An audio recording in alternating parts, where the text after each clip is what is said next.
الحمد لله نحمده ونستعينه ونستغفره ونؤمن به ونتوكل عليه ونعوذ بالله من شرور أنفسنا ومن سيئات أعمالنا من يهده الله فلا مضل له ومن يضلله فلا هادي له ونشهد أن لا إله إلا الله وحده لا شريك له ونشهد أن سيدنا ومولانا محمدا عبده ورسوله أما بعد فأعوذ بالله من الشيطان الرجيم بسم الله الرحمن الرحيم قال إني عبد الله آتاني الكتاب وجعلني نبيا صدق الله وصدق رسوله النبي الكريم ونحن على ذلك من الشاهدين والشاكرين والحمد لله رب العالمين اللهم صل على سيدنا محمد النبي الأمي وعلى آله وأصحابه وسلم تسليما كثيرا كثيرا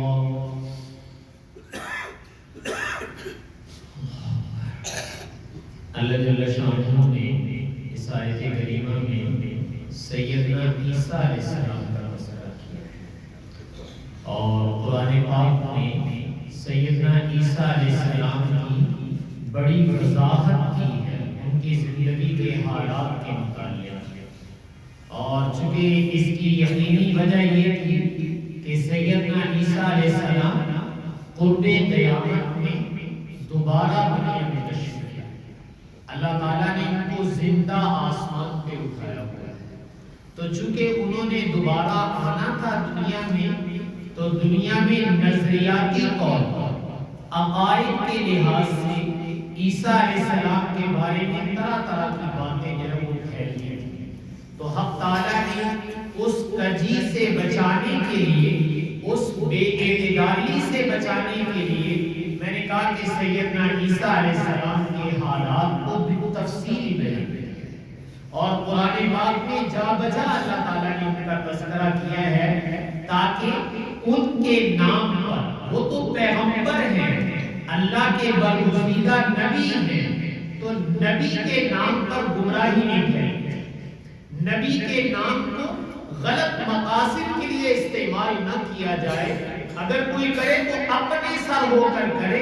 نبی کا نام لے کر نہ کرے تو اللہ تعالیٰ نے اس کام کے لیے میں نے عرض کیا کہ قرآن پاک میں جا بجا سیدنا عیسیٰ علیہ السلام کا تذکرہ کیا بلکہ سیدنا عیسیٰ علیہ السلام سے پہلے ان کی والدہ محترمہ اور ان کی پیدائش ان کا بھی تذکرہ اللہ تعالیٰ نے کیا تاکہ آگے اور پیچھے سے یعنی ان کی پیدائش سے پہلے یا پیدائش کے بعد جو غلط فہمیاں انسانیت میں ہو سکتی تھی اللہ تعالیٰ نے اس کا تدارک فرمایا اس کی تلافی کر دی کہ یہ کسی کو نہیں ہونا چاہیے کہ اس کو یہ غلط فہمی ہو گئی تھی اللہ تعالیٰ نے ان غلط فہمیوں کا ازالہ میں نے کہا اس امت کے اندر فرمایا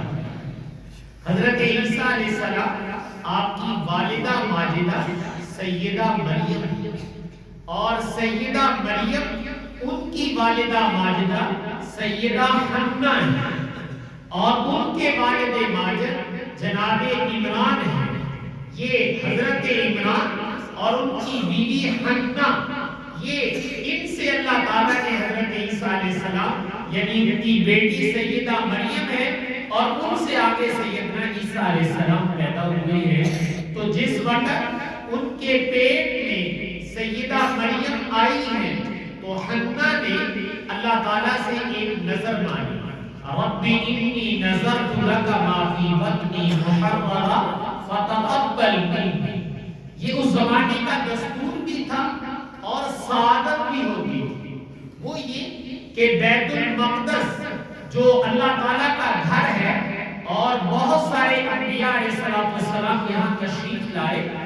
تو لوگ یہ نظر ماننے کو سعادت سمجھا کرتے تھے کہ اللہ تعالیٰ اگر مجھے بیٹا بیت المقدس کی خدمت کے لیے وقف کرے، وہ میرا بچہ، اس سے میں اپنا ذاتی کام نہیں کوئی لوں گا، وہ اللہ کا جو گھر ہے اس کی خدمت سر انجام دے اور اس کا خادم بن کر زندگی گزارے، یہ لوگ پیدائش سے پہلے نظر مانا۔ تو یہاں حضرت مریم کی والدہ حنا جو ہے انہوں نے بھی نظر مانی، رب انی نذرت لک ما فی بطنی محررا، اے اللہ میرے پیٹ میں جو کچھ ہے میں ابھی سے نظر مانتی ہوں کہ یہ تمہارے لیے ہوگا، میں اس کو اپنے کام میں نہیں لاؤں گی، یہ بیت المقدس کی خدمت کرے گا، جیسے اور لوگوں نے اپنے بچوں کو بیت المقدس کی خدمت کے لیے وقف کیا ہوا ہے، میں بھی اپنی اولاد کو تیرے گھر کی خدمت کے لیے وقف کر دیا۔ میں نے کہا یہ سعادت کی بات ہوتی تھی، چونکہ قرآن نے اس کا جو تذکرہ کیا ہے وہ بطور اعزاز کے کیا ہے کہ ایک اچھی عادت اور ایک اعزاز اور ایک افتخار دنیا میں یہ بھی چلا آیا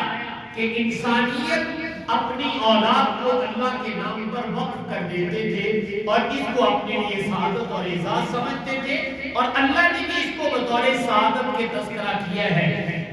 اور ساتھ یہ بھی کہا کہ باری تعالیٰ یہ تو ہماری طرف سے نذرانہ عقیدت ہے، لیکن بات تو تب پوری ہوگی اگر آپ اس کو شرف قبول بھی عطا کریں،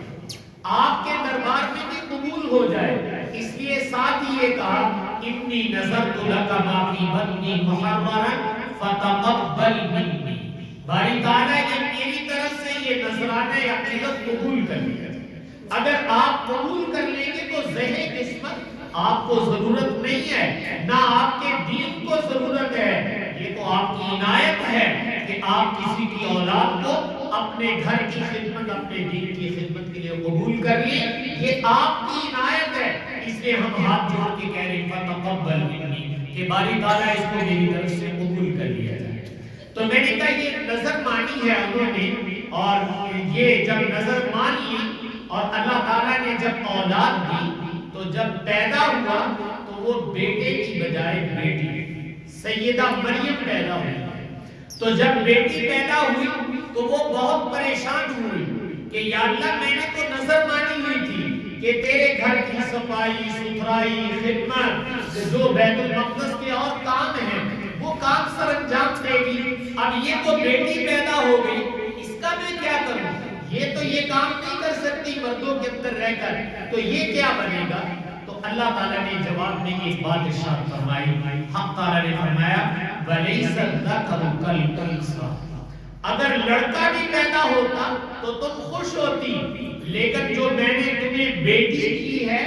وہ اس شان والی بیٹی ہے کہ کوئی بیٹا اس بیٹی جیسا نہیں بن سکتا، یہ جو بیٹی تمہیں دی ہے وَلَيْسَ الذَّكَرُ كَالْأُنثَىٰ، بیٹا اس بیٹی کا مقابلہ نہیں کر سکتا تھا جو ہم نے تمہیں بیٹی عطا کی، تو گھبراتے کیوں ہو؟ تو میں نے عرض کیا کہ سیدہ مریم کی والدہ حضرت حنا انہوں نے اللہ تعالیٰ سے نظر بھی مانی اور قبولیت کی دعائیں مانی کہ باری تعالیٰ میری نظر بھی ہے کہ جو میرے پیٹ میں ہے یہ تیرے نام پر وقف، اور دوسری دعا بھی ہے کہ یا اللہ اس کو میری طرف سے قبول فرما لیجئے گا، یہ آپ کی عنایت ہوگی۔ اور جب انہوں نے بیٹی کو جنم دیا تو ایک دفعہ گھبرائی کہ باری تعالیٰ اب کیا بنے گا، تو میں نے کہا اللہ تعالیٰ نے اس کا تذکرہ کرنے کے بعد ایک جملہ فرمایا وَلَيْسَ الذَّكَرُ كَالْأُنثَىٰ، کہ ہم نے جو تمہیں بیٹی دی ہے وہ اتنی اونچی شان والی ہے کہ کوئی بیٹا اس کا مقابلہ نہیں کر سکتا، اس جیسا بیٹا نہیں ہے، ہم نے تمہیں بیٹی عطا کی۔ یہ سیدنا عیسیٰ علیہ السلام سے پہلے آپ کی والدہ کا تذکرہ اللہ تعالیٰ فرما رہے ہیں۔ میں پھر عرض کر دوں کہ یہ اتنی تفصیلات آپ کسی اور نبی کی نہیں سنیں گے کہ نبی کی ماں کا تذکرہ ہو اور پیچھے اس کی ولادت کا تذکرہ ہو، لیکن عیسیٰ علیہ السلام کا اللہ تعالیٰ تذکرہ کرنے سے پہلے یہ پہلے تفصیل لا رہے ہیں اس کی نانی جان سے، ان کی والدہ سے، پھر سیدنا عیسیٰ علیہ السلام سے، تاکہ انسانیت کو غلط فہمی نہ ہو جائے، کہیں نعوذ باللہ عیسیٰ علیہ السلام کو اللہ کا بیٹا نہ قرار دے۔ اس سے بچانے کے لیے میں نے کہا اتنی ڈیٹیل جو عیسیٰ موسیٰ علیہ السلام کی ذکر کی جا رہی ہے کہ ان کی نانی جان انہوں نے نظر مانی ہے، پھر ان کی والدہ ماجدہ وہ پیدا ہوئی ہیں، تو جو خدا ہوتا ہے وہ اس طرح پیدا نہیں ہوا۔ میں اور آپ سورہ اخلاص پڑھتے ہیں، قل هو اللہ احد، اللہ تعالیٰ کہتے ہیں میری توحید کا اعلان کرو، بتاؤ سب کو کہ اللہ ایک ہے، اللہ الصمد، اللہ بے نیاز ہے، وہ کسی کا محتاج نہیں ہے، لم یلد ولم یولد، نہ تو اس نے کسی کو جنم دیا ہے، تمہارے اللہ کے کاکے نہیں ہیں، تمہارے اللہ کی اولاد نہیں ہے، لم یلد، اس کا کوئی بیٹا نہیں ہے، اس نے کسی کو جنم نہیں دیا، ولم یولد، اور وہ خود بھی کسی کا بیٹا نہیں ہے، وہ خود بھی کسی کا جنم دیا ہوا نہیں ہے۔ اللہ تعالیٰ اولاد سے بھی پاک ہے اور اللہ تعالیٰ ماں باپ سے بھی پاک ہے۔ تو اللہ اپنی ذات کا خود تعارف کرا رہے، اس تعارف پر جس کو میں اور آپ توحید کہتے ہیں، اگر نبی کے نام سے بھی کوئی قدغن لگ سکتی تھی تو اللہ تعالیٰ نے اس کی صفائی کے لیے، میں نے کہا ذرا تفصیل دیکھیں کہ نانی، ماں اور پھر بیٹا، یہ یہاں تک 3 پیڑھیاں جنہیں آپ کہتے ہیں وہ ایک تذکرہ چلا آ رہا ہے تاکہ غلط فہمی نہ ہو، کہیں ایسے نہ ہو میرے بندے میری توحید کی بجائے شرک میں مبتلا ہو، اور اگر توحید سے دامن خالی ہوا تو یاد رکھیے گا پھر بخشش کا کوئی ذریعہ نہیں ہے۔ حق تعالیٰ خود قرآن پاک میں فرماتے ہیں ان اللہ لا یغفر ان یشرک بہ ویغفر ما دون ذلک، دیکھو میرے بندو میرے ساتھ شریک نہیں بنانا کسی کو، بس یہ بڑی سخت شرط ہے کہ میرے ساتھ شرک نہیں کرنا ہے، کسی کو میرا شریک نہ بنانا۔ اگر شرک کر کے آؤ گے اور دنیا میں معافی نہ مانگی، عقیدہ اپنا صاف نہ کیا، تو اللہ تعالیٰ کہتے ہیں میں قرآن میں اعلان کرتا ہوں اس جرم کو میں نے قیامت کے دن معاف نہیں کرنا، اس کی کوئی معافی نہیں ہے۔ لا یغفر ان یشرک بہ، نہیں معاف کیا جائے گا یہ کہ وہ میرے ساتھ شریک ٹھہرا کر آئے، ویغفر ما دون ذلک، اس کے علاوہ جو بھی ہوگا اگر میرا دل چاہے گا تو میں باقی سب معاف کروں۔ اس لیے شرک سے بچانے کے لیے میں نے کہا یہ تفصیلات چل رہی ہیں کہ حضرت حنہ جب انہوں نے یہ نظر مانی اور سیدہ مریم پیدا ہو گئی اور اللہ تعالیٰ نے کہا وَلَيْسَ الذَّكَرُ كَالْأُنثَىٰ، گھبراؤ جو بیٹی ہے یہ بڑی اونچی شان والی ہے، بیٹا ہوتا تو اس کا مقابلہ کبھی بھی نہ کرتا۔ اب اس کے بعد ان کی جو ہے وہ پرورش کا معاملہ آتا ہے کہ نظر تو مانی ہوئی ہے، اب اس کی پرورش کون کرے، کس کے حوالے کر، تو بیت المقدس میں تشریف لے آئی، اور یہ سیدنا زکریا علیہ السلام کا زمانہ ہے اور وہ بیت المقدس کے امام بھی ہیں اور امت کی باغ دور اور وہ بھی ان کے ہاتھ کے اندر ہے، تو آ کر اپنا سارا مسئلہ ان سے شیئر کر دیا کہ میں نے یہ نظر مانی ہوئی ہے اور یہ بیٹی پیدا ہو گئی ہے، اب بتائیے اس کی کفالت کون کرے۔ تو چونکہ یقیناً اللہ نے شان والی بیٹی عطا کی تھی تو ہر ایک کی خواہش تھی جو بیت المقدس میں رہنے والے تھے کہ ہم اس کی کفالت کرتے ہیں، پرورش کرتے ہیں، اور اس کے لیے سب لوگ تیار ہو گئے، اور جو آسمانی کتابیں اپنے ہاتھ سے لکھنے والے تھے انہوں نے اس کو سعادت سمجھا کہ یہ ہمیں مل جائے، لیکن فیصلہ قرآن میں ذکر کیا ہے کہ فیصلہ یہ ہوا کہ جس قلم سے تم تورات لکھتے ہو تو ایسے کرو کہ یہ کلمے پانی کے اندر ڈال دو، جو نہر جاری ہے اس میں گراؤ، جس کی قلم بہہ گئی پانی کے ساتھ وہ تو اس کی پرورش نہیں کرے گا، اس کی پرورش وہ کرے گا جس کی قلم بجائے بہنے کے مخالف سمت میں جدھر سے پانی آ رہا ہے ادھر کو چلنا شروع کر دے، تو جس کی قلم یوں چلے گی وہ جو اس کی پرورش کا حقدار ہوگا۔ تو اب جن میں رائٹر تھے وہ گئے اور جا کر انہوں نے اپنی کلمیں اس کے اندر ڈالی، تو سب کی کلمیں پانی کے بہاؤ کے ساتھ بہہ گئی، اور سیدنا زکریا علیہ السلام جو اللہ کے نبی بھی ہیں اور سیدہ مریم کے خالو بھی رشتے کے اعتبار سے ان کی خالہ ان کے نکاح کے اندر تھی، تو حضرت زکریا کی جو قلم ہے وہ بجائے ٹھہرنے کے جدھر کو پانی آ رہا تھا وہ چیرتی ہوئی ادھر کو چل گئی۔ اب سب جب نے یہ دیکھا کہ یہ قلم مخالف سمت کے اندر جو ہے پانی کو چیرتی ہوئی جا رہی ہے، تو سب مان گئے کہ کفالت کا حق حضرت زکریا کو دیا جائے گا. تو حضرت زکریا کو یہ بچی مل گئی, گویا اپنی خالہ کی گود میں آ گیا, چونکہ ان کی خالہ جان ان کے نکاح میں تھی تو وہ ان کی پرورش کرنے لگے, اور وہی بیت المقدس کے اندر جو ہے وہ رہ رہے ہیں اور پرورش کی جا رہی ہے. ایک نبی کے گھر میں پرورش ہو رہی ہے بچی کی, جس کی شان کے بارے میں اللہ نے کہا کہ ولی صدق اس کا الانثى, یہ اتنی اونچی شان والی ہے کہ بچے بھی اس جیسے نہیں ہو سکتے ہیں. تو یہ پرورش پا رہی ہے, اور ذرا کچھ بڑی ہوئی تو انہوں نے ایک الگ ان کے لیے جو ہے جگہ بنا دی جہاں یہ ٹھہر جاتی ہے, اور وہاں اس کے اندر یہ ٹھہری ہوئی تھی. کہ ایک دن حضرت زکریا علیہ السلام تشریف لے گئے تو دیکھے وجد عندها رزقا, کہ جب ان کے اس خیمے میں گئے ہیں اور ان کے اس حجرے کے اندر گئے ہیں تو دیکھا بے موسم پھل پڑے, سامنے موسم نہیں ہے, بے موسم پھل پڑے ہوئے ہیں. تو جب پایا وجد عندها رزقا, جب ان کے پاس وہ بے موسم پھل پائے تو حضرت مریم سے سوال کیا, مریم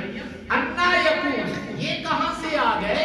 یہ پھل کون لے کر آیا ہے؟ چونکہ باہر سے تالا لگا ہوا ہوتا تھا, چابی بھی زکریا کے پاس ہوتی تھی, حجرہ بند ہے. تو آپ نے سوال کیا کہ مریم یہ کہاں سے آ گئے, باہر تو میں نے لاک کیا ہوا ہے, اندر تو کوئی آ نہیں سکتا ہے, یہ پھل کہاں سے آ گئے ہیں؟ تو حضرت مریم نے جواب میں کہا ہوا من عند اللہ, یہ میرے اللہ کی طرف سے ہے, میرے اللہ نے بھیجے ہیں. اللہ تعالیٰ میری کفالت اور پرورش فرما رہے ہیں. تو بے موسم پھل اللہ تعالیٰ نے مریم کے لیے ان کے حجرے کے اندر بھیجنے شروع کر دیا. حضرت زکریا علیہ السلام جب اس معاملے کو دیکھتے ہیں, ہنالک دعا زکریا ربہ, جیسے یہ بے موسم پھل دیکھے تو یہ اللہ کی قدرت کا شاہکار تھا. ایک بات ذہن میں رکھیے جائے, جو کمزور عقیدے والے ہوتے ہیں, جن کو توحید کی ہوا نہیں لگی ہوئی ہوتی, وہ خلاف عادت جب کوئی کام دیکھتے ہیں تو وہی ماتھا ٹیک کے بیٹھ جائے, یوں سمجھتے ہیں کہ شاید یہی سب کچھ ہے. لیکن جن کو اللہ نے توحید کی امانت سینوں میں رکھی ہوتی ہے, جب وہ خلاف عادت کوئی چیز دیکھتے ہیں تو فوراً نظر مالک پر جاتی ہے, مالک کی ہے تیری قدرت. تو فوراً میں نے کہا کہ زکریا علیہ السلام نے یہ نہیں کہا بھئی مریم بلے بلے لگتا تو بھی کچھ بڑھ گئی ہے یا تینوں ہی پوجنا شروع کر دئیے, نہیں, فوراً کہا کہ جب انہوں نے بھی جواب میں یہ کہا تھا من عند اللہ, یہ میرے نہیں ہے, میرا کمال نہیں ہے, یہ مالک کا کمال ہے, وہ بھیج رہا ہے اور وہ قادر ہے, وہ دروازے بند بھی ہو, موسم آؤٹ بھی ہو جائے, پھر بھی پھل بھیج سکتا ہے, وہ یہاں بھیج رہا ہے. تو جب حضرت زکریا نے یہ دیکھا تو اللہ کیا کہتے ہیں, زکریا علیہ السلام نے جب میری قدرت کو دیکھا تو ایمان میں جوش ہوا اور کیا کہا, وہیں پر ہنالک دعا زکریا ربہ, وہی اپنے رب کے سامنے پکار اٹھے, مالک بے موسم پھل مریم کو بند حجرے میں دے سکتا ہے تو بے موسمی اولاد مجھے کیوں نہیں دے سکتے؟ میں بھی چاہتا ہوں کہ میرا بھی کوئی والی وارث ہونا چاہیے, اگرچہ میں بوڑھا ہو گیا ہوں, بیوی 5 ہے, اولاد کے آثار نہیں ہیں, لیکن آج تو ہم نے اپنی آنکھوں سے قدرت دیکھی ہے, کانوں سے تو بہت دفعہ سنی تھی, آج اپنی آنکھوں سے دیکھی ہے, اس لیے مچل کر اللہ سے دعا کر رہے ہیں ہنالک دعا زکریا ربہ. وہی کھڑے کھڑے اللہ سے لو لگائی اور کہا باری تعالیٰ ہمیں بھی اولاد چاہیے اور اولاد دیجئے. تو اللہ تعالیٰ سے اولاد کا سوال کیا ہے اور اللہ تعالیٰ نے اس سوال کو قبول کرتے ہوئے حضرت یحییٰ علیہ السلام آپ کو بطور بیٹی کے عطا کیا. تو میں عرض یہ کر رہا ہوں کہ یہ سیدہ مریم, سیدنا عیسیٰ علیہ السلام, اور پیچھے چلے جائیے تو سیدہ حنہ, وہاں سے اللہ تعالیٰ یہ ذکر خیر چلا رہے ہیں. میں نے کہا تھا کہ کسی اور نبی کی ولادت سے پہلے اس کی اماں کی ولادت اور اس کی پرورش, یہ تذکرہ آپ کو قرآن میں کسی اور نبی کا نہیں ملے گا, یہ صرف سیدنا عیسیٰ علیہ السلام کا ہے. تو عیسیٰ علیہ السلام کا اتنا تذکرہ کرنے کی کیا ضرورت تھی؟ تو میں نے ایک بات کہی تھی کہ اللہ نے یہ چاہتے کہ میرے نبی کے نام پر بے دینی کی جائے, میرے نبی کے نام پر شرک کیا جائے. اللہ اس سے اپنے نبیوں کو پاک رکھنا چاہتے ہیں. اور انسانیت کو پیغام دینا چاہتے ہیں کہ دیکھو وہ میرے پیغمبر اور نبی ہیں، ان کے نام پر غلط کام نہ کرنا، کوئی غلط نظریہ نہیں قائم کرنا۔ تو میں نے عرض کیا کہ اللہ تعالیٰ نے سیدنا حنا کی نظر کا تذکرہ کیا، سیدنا مریم کی پیدائش کا تذکرہ کیا، ان کی پھر کفالت کا تذکرہ کیا، اور اللہ تعالیٰ خود قرآن میں فرماتے ہیں فَتَقَبَّلَهَا رَبُّهَا بِقَبُولٍ حَسَنٍ وَأَنبَتَهَا نَبَاتًا حَسَنًا۔ اللہ تعالیٰ نے مریم کو قبول کر لیا، ان کی ماں کی نظر مانی، اور جب اللہ کسی کو قبول کرتے ہیں تو میرے اللہ کا دستور یہ ہے وَأَنبَتَهَا نَبَاتًا حَسَنًا، جس کو اللہ قبول کرتے اپنی شان کے مطابق اس کی پرورش کرتے ہیں، اس کو بڑھاتے ہیں۔ اور آپ کی پرورش عام بچوں سے ہٹ کر ہوئی تھی، آپ کو اللہ نے جو بڑھایا وہ عام بچوں کی نشو و نما سے ہٹ کر تھا، اس لیے کہ آپ کی اماں نے اللہ سے نظر مانی تھی، رب انی نذرت لک ما فی بطنی محررا، مالک میرے تو جو پیٹ میں ہے میں نے تیرے لیے نظر مان لی، یہ آپ کے نام پر وقف، آپ کے گھر کی خدمت کرے گا، اور جو اللہ کے نام پر وقف کرتا ہے اللہ تعالیٰ اگر اس کو قبول کر لے تو اللہ اپنی شان کے مطابق بھائی اس کو بڑھاتا ہے۔ تو یہ تذکرہ چل رہا ہے سیدنا مریم، اب پیدائش بھی ہو گئی، پرورش بھی ہو گئی، اور جوان ہو گئی، اور اپنے گھر میں ہے، چونکہ نبی کے گھر میں پرورش پائی تھی، خالہ جان وہ حضرت زکریا کے گھر میں ہے، تو نبی کے زیر سایہ رہ کر جو تربیت ہونی چاہیے وہ ہے، اور وہ یہ کہ عبادت کا ذوق اور عبادت کی طرف توجہ سیدہ مریم کی بہت زیادہ ہے۔ اور جیسے ہم خیمہ سا بنا لیتے ہیں اعتکاف کے لیے، تو ایسے خیمہ بنا کر اپنی اللہ میں لگی رہتی ہے، تو ایک دن اپنے گھر والوں سے الگ تھی، یا تو عبادت کے لیے یا کسی غسل وغیرہ کرنے کے لیے الگ ہوئی، تو اللہ تعالیٰ نے جبریل علیہ السلام کو کہ جاؤ اور جا کر مریم کو جو ہے بیٹے کی خوشخبری سنا دیا۔ تو حضرت جبریل علیہ السلام آئے، مریم جب ادھر سے آگے آئی تو چونکہ حضرت جبریل انسانی صورت میں تشریف لائے تھے، تو جب دیکھا کہ ایک انسان اور تنہائی میں ہے تو فوراً کہا انی اعوذ بالرحمن منک ان کنت تقیا۔ جب دیکھا اجنبی مرد تنہائی میں ہے تو جو عورت حیادار ہوتی ہے اس کا حیا اسی وقت اچھل پڑتا ہے، تو فوراً کہا انی اعوذ بالرحمن، مالک میں آپ کو پکارتی ہوں، میں آپ کی پناہ میں آتی ہوں، اگر اے بندے تیرے اندر اللہ کا ڈر ہے تو میں اپنے مالک کی پناہ مانگتی ہوں تیرے شر سے۔ چونکہ اجنبی تھے اس لیے فوراً اللہ تعالیٰ کو پکار کر کہا کہ باری تعالیٰ مجھے بچا، میری ناموس اور عزت کی حفاظت کرنا۔ حیا یہ انسان، یہ عورت کا زیور ہے، حیا یہ عورت کا لباس ہے، حیا یہ عورت کا وقار ہے۔ بھائیو اللہ اپنی نیک بندی کا تذکرہ کرتے ہوئے کہہ رہے ہیں کہ اجنبی مرد کو دیکھتے ہی فوراً کہا انی اعوذ بالرحمن منک ان کنت تقیا، میں خدائے رحمان کی پناہ میں آئی، اگر تیرے اندر اللہ کا ڈر ہے تو میں اللہ کی پناہ مانگتی ہوں تیرے شر سے کہ میرے ساتھ کوئی شر نہ ہو جائے۔ تو میں نے کہا حیا، عفت، عصمت، اس کا تقاضا یہی ہوتا ہے، اور یہ اسلام سکھاتا ہے، یہ اللہ سکھا رہے، جو میرے اور آپ کے پیدا کرنے والی وہ بتا رہے۔ تو یہ دعا مانگی تو انہوں نے فوراً کہا کہ مریم گھبراؤ نہیں، میں تو اس لیے آیا ہوں لِأَحَبَ لَكِ غُلَامًا زَكِيًّا، میں اس لیے آیا ہوں کہ آپ کو اللہ ایک نیک پاکیزہ بیٹا دے گا، میں تو اس کے لیے آیا ہوں لِأَحَبَ لَكِ غُلَامًا زَكِيًّا، کہ تمہیں اللہ تعالیٰ ایک بیٹا دینا چاہتے ہیں۔ جیسے یہ بات کہی حیات کا تقاضا پھر اٹھا، اور مریم نے کہا کہ میرے لیے بیٹا کیسا ہو سکتا ہے، لم یمسسنی بشر ولم اکو بغیا، مجھے تو آج تک کسی مرد نے ٹچ نہیں کیا ہے، کسی مرد کا سایہ میرے اوپر نہیں پڑا ہے، اور اسی طرح ولم اکو بغیا، اور میں کوئی بدکار عورت تو نہیں ہوں کہ مجھے جو ہے اولاد ہو جائے۔ فوراً جواب دیا کہ نہ تو مجھے کسی مرد نے بطور نکاح کے چھوا ہے، اور نہ کوئی مرد بطور بدکاری کے میرے قریب آیا ہے، یہ بات آپ کیسی کہہ رہی ہے؟ تو حضرت جبریل نے پھر کہا کہ یہ اللہ کی طرف سے ہے، اللہ کہہ رہے ہیں، اور اللہ تعالیٰ نے عیسیٰ علیہ السلام کے بارے میں ایک جملہ کہا، ان مثل عیسیٰ عند اللہ کمثل آدم۔ بھائی عیسیٰ کو سمجھنا چاہتے ہو کہ وہ کیا ہے، تو فرمایا عیسیٰ کی مثال اللہ کے ہاں ایسے ہے جیسے آدم۔ آدم کو اللہ تعالیٰ نے بغیر باپ اور بغیر ماں کے پیدا کیا، اور عیسیٰ علیہ السلام کو اللہ تعالیٰ نے اپنی قدرت سے بغیر باپ کے پیدا کیا۔ یہاں باپ کا واسطہ نہیں آیا ہے، جو اللہ بغیر ماں اور باپ کے آدم کو پیدا کر سکتا ہے، وہ بغیر باپ کے سیدنا عیسیٰ علیہ السلام کو بھی پیدا کر سکتا ہے۔ تو اللہ تعالیٰ نے جبریل امین کو یہ حکم دیا تھا کہ ان کے اوپر ایک پھونک مارنا، اور جبریل علیہ السلام نے ایک پھونک ماری، اور جیسے پھونک ماری اللہ تعالیٰ نے رحم مادر میں سیدنا عیسیٰ علیہ السلام کو وجود عطا فرمایا۔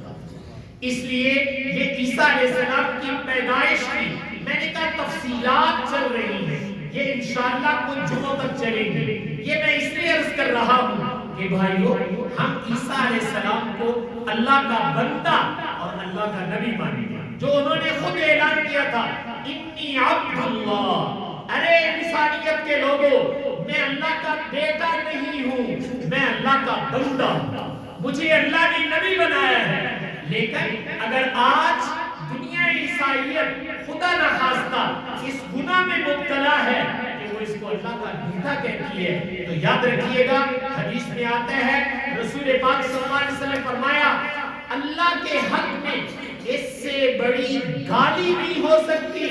یہ اللہ کو گالی دینا ہے کہ نعوذ باللہ کسی کے متعلق یہ کہا جائے کہ یہ اللہ کا بیٹا ہے، یہ اللہ کی شان میں گستاخی اور گالی ہے۔ یاد رکھیے، اس لیے آپ سے کہہ رہا ہوں کہ عقیدے کے لحاظ سے کم از کم ہمیں یہ تو معلوم ہونا چاہیے کہ عیسیٰ علیہ السلام کی ڈیٹیل کیا ہے، تفصیلات کیا ہے۔ تو قرآن کہتا ہے، انہوں نے کہا انی عبد اللہ آتانی الکتاب وجعلنی نبیا، میں اللہ کا بندہ ہوں، اللہ کا بیٹا نہیں ہوں، اور مجھے نبی بنایا گیا، مجھے کتاب دی گئی، میں اللہ کی توحید کی تعلیم کے لیے دنیا کے اندر آیا ہوں۔ یہ نبی کی زبان سے اللہ نے کہلوایا ہے، اور یہ پیغام اتھینٹک طریقے سے قرآن کے اندر مجھے اور آپ کو سنایا جا رہا ہے کہ تم لوگوں کو پیغام تو اللہ کا سنا۔ تو اس لیے میں نے کہا کہ سیدنا عیسیٰ علیہ السلام چونکہ ان کی پیدائش 25 دسمبر کو عیسائی مناتے ہیں، تو یقیناً ایک بات تو یہ بھی پایا ثبوت کو پہنچتی یا نہیں پہنچتی، اس سے ہمیں بحث نہیں ہے، لیکن ہمیں یہ ضرور بحث ہے کہ ہم عیسیٰ علیہ السلام کو اللہ کا بیٹا نہیں مانیں، اور خدا نخواستہ اس تصور کا احترام بھی نہیں کریں گے۔ یاد رکھیے گا قرآن کی آیت لم یلد ولم یولد، میں اور آپ پڑھتے ہیں تو ذرا سمجھو کہ ہم زبان سے کیا کہتے ہیں، نہ اللہ کی کوئی اولاد ہے، نہ اللہ کے کوئی والدین ہیں۔ اگر کوئی اللہ کی اولاد کا قائل ہے تو یہ بھی شرک ہے، اگر اللہ کے والدین کا کوئی قائل ہے تو یہ بھی شرک ہے، جس کو وہ لوگ تثلیث کہتے ہیں۔ تثلیث کا معنی ہوتا ہے تین، وہ تین خداؤں کے قائل ہیں، اور ہم اس کے مقابلے میں توحید کے قائل ہیں۔ توحید کا معنی ہے ایک، وَإِلَٰهُكُمْ إِلَٰهٌ وَاحِدٌ۔ اللہ قرآن میں بار بار کہتے ہیں مسلمانوں انسانیت کو بتاؤ تمہارا معبود اور تمہارا الہ الہ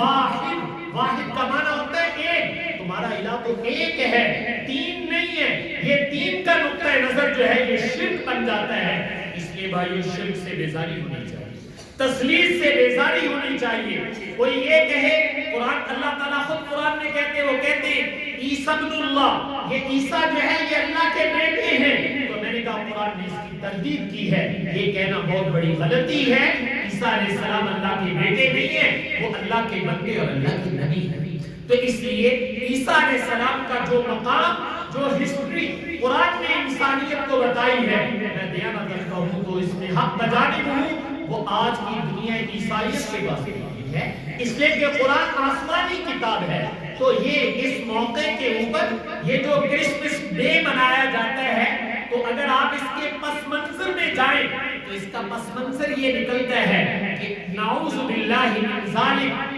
اللہ کے بیٹے کی پیدائش۔ تو بھائی اللہ کے بیٹے کی پیدائش، ہم کیا کہتے ہیں؟ اللہ کے بندے کی پیدائش، اللہ کے نبی کی پیدائش کہیں گے، ہم اللہ کے بیٹے کی پیدائش کہیں گے۔ اگر یہ میں اور آپ بھی کہتے ہیں تو تو ایمان کا جنازہ نکل جائے گا۔ اس لیے میں نے عرض کیا ہے کہ عیسیٰ علیہ السلام وہ اللہ کے بندے اور نبی ہیں، آسمانوں پر اٹھا لیے گئے، بل رفعہ اللہ، تو میں نے کہا وہ دوبارہ آئیں گے۔ تو یہ مسلمانوں کا جو عقیدہ ہے سیدنا عیسیٰ علیہ السلام کے بارے میں، اس کی تفصیلات کا جاننا ضروری ہے، یہ ایمان کا حصہ ہے۔ تو انشاءاللہ اس عقیدے کے متعلق آئندہ بھی کچھ عرض کیا جائے گا۔ اللہ تعالیٰ مجھے آپ کو